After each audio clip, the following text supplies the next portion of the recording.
Saudara, kita masuk ke segmen mancanegara bersama saya Rahma Piliang. Perdana Menteri Jepang Shigeru Ishiba mengundurkan diri pada Minggu di Tokyo. Keputusan diambil setelah partainya mengalami kekalahan besar dalam pemilu. Ishiba menyatakan bertanggung jawab atas hasil pemilu dan menilai ini saat yang tepat untuk memberikan kepemimpinan kepada penerus. Ishiba mundur setelah kurang dari setahun menjabat. Sebelumnya, ia menghadapi penentangan terkait pengangkatan kabinet dan pengeluaran partai, namun bertahan hingga sengketa tarif Amerika Serikat Jepang terselesaikan. Partai Demokrat Liberal diharapkan segera gelar pemungutan suara darurat untuk menentukan pengganti dengan Sanai Takaichi dan Shinjiro Koizumi masuk dalam bursanya. 急なご案内で誠に恐縮であります。この度私は自由民主党総裁の職を辞することといたしました。そのため党則第6条第2項に基づく総裁選、すなわち任期中に総裁が欠けた場合の臨時総裁選の手続きを実施するよう森山幹事長に伝えたところであります。したがって党則第6条第4項に基づく臨時総裁選の要求手続きを行う必要はございません。新総裁を選ぶ手続きを開始していただきたい、このように考えております。 Saudara, kita beralih ke sorotan lainnya. Lagi-lagi warga Palestina yang sudah menjadi pengungsi kembali berpindah. Kali ini warga-warga melintasi Gaza Tengah usai desakan evakuasi Israel.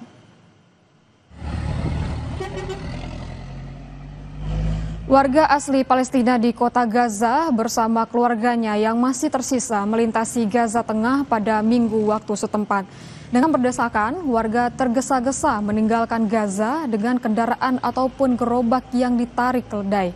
Konvoi warga Gaza ini bergerak perlahan menyusuri Jalan Rashid di sebelah Wadi Gaza. Sebagian menemukan tempat berlindung di Gaza bagian selatan, sebagian lagi terpaksa kembali ke kota Gaza karena wilayah selatan sudah penuh. Meski hingga kini hampir tak ada tempat yang aman di Gaza, Palestina.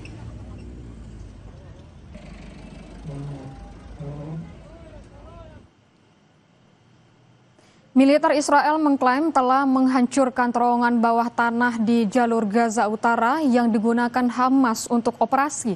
Perdana Menteri Benyamin Netanyahu menegaskan operasi di kota Gaza akan terus berlanjut meski negosiasi gagal. Ia menyebut lebih dari 100.000 warga telah meninggalkan kota, namun data PBB menunjukkan hanya sekitar 41.000 yang dievakuasi sejak pertengahan Agustus dari sekitar 1 juta penduduk.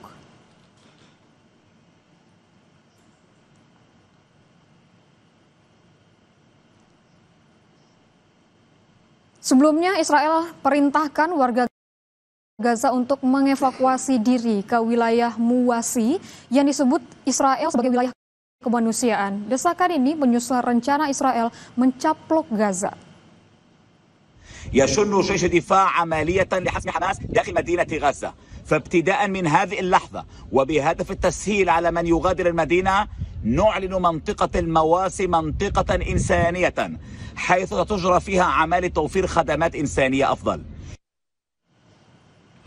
Sementara itu, sejak Israel memperketat blokade, warga Gaza Palestina mengalami kelaparan setiap hari.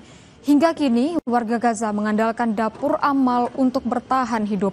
Dapur amal di pusat kota Deir al-Balah, Gaza selalu dipenuhi warga yang antre berjam-jam.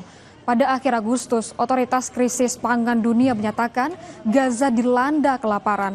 Situasi memburuk karena banyak orang meninggalkan Gaza ke daerah lebih aman jelang serangan besar-besaran Israel.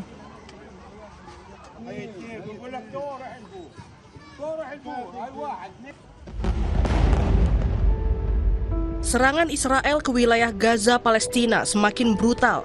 Kini Israel membombardir sejumlah gedung hunian, memaksa warga Gaza mengungsi dari tanah mereka sendiri. Di antaranya adalah para penghuni gedung Al-Ruya di Gaza. Sabtu lalu, militer Israel telah mengeluarkan peringatan agar para penghuni meninggalkan gedung sebelum serangan diluncurkan.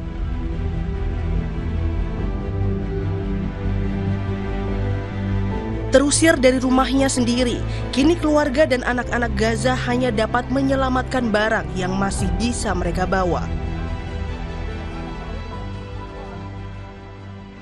وهي بيتي مش هرجع له تاني خلص حيروح ايش اعمل هلات يلا في مصاري في شغل في اكل في شرب ما فيش كله ما فيش شايف انه وين نروح يلا مش بس احنا وكل الموجودين وكل العماره.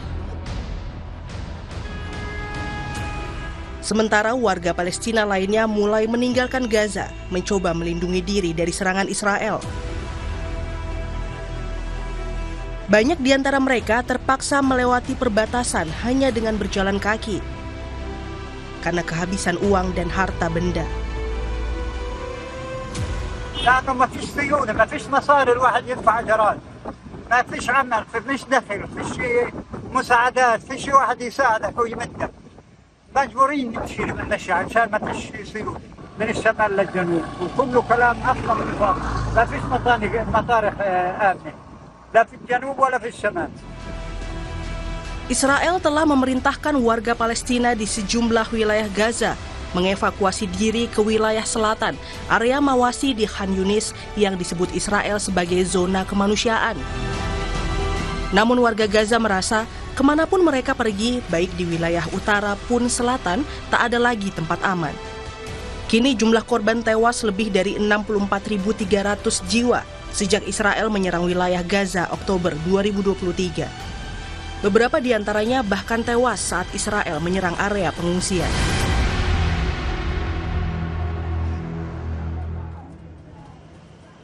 Saudara, lagi-lagi kelompok Houthi Yaman menghantam bandara Israel. Setelah beberapa waktu lalu bandara utama diserang rudal, kini drone Houthi Yaman menghantam bandara di selatan Israel.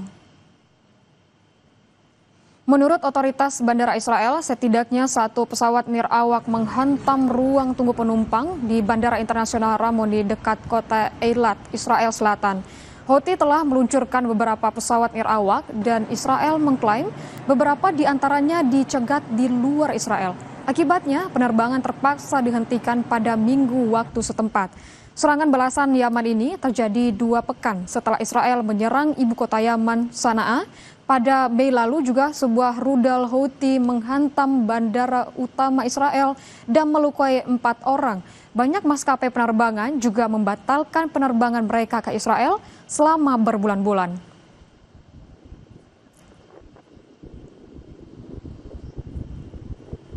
Serangan drone ke bandara Israel diakui oleh kelompok pemberontak Houthi sebagai hasil perbuatan mereka. Selain untuk membalas serangan Israel ke Sanaa beberapa waktu lalu, serangan ini untuk menuntut Israel meninggalkan Palestina. سلاح الجو المسير في القوات المسلحة اليمنية عملية عسكرية واسعة بعدد من الطائرات المسيرة استهدفت أهدافا عديدة في مناطق النجب وأم الرشراش وعسقلان وأسدود ويافا، وقد توزعت على النحو التالي: طائرة مسيرة على مطار رامون وقد أصابت المطار بشكل مباشر بفضل الله، وتسببت في إيقاف المطار ووقف حركة الملاحة فيه. Saudara, selanjutnya simak bagaimana gerhana bulan total terjadi di Timur Tengah, salah satunya di kawasan Masjid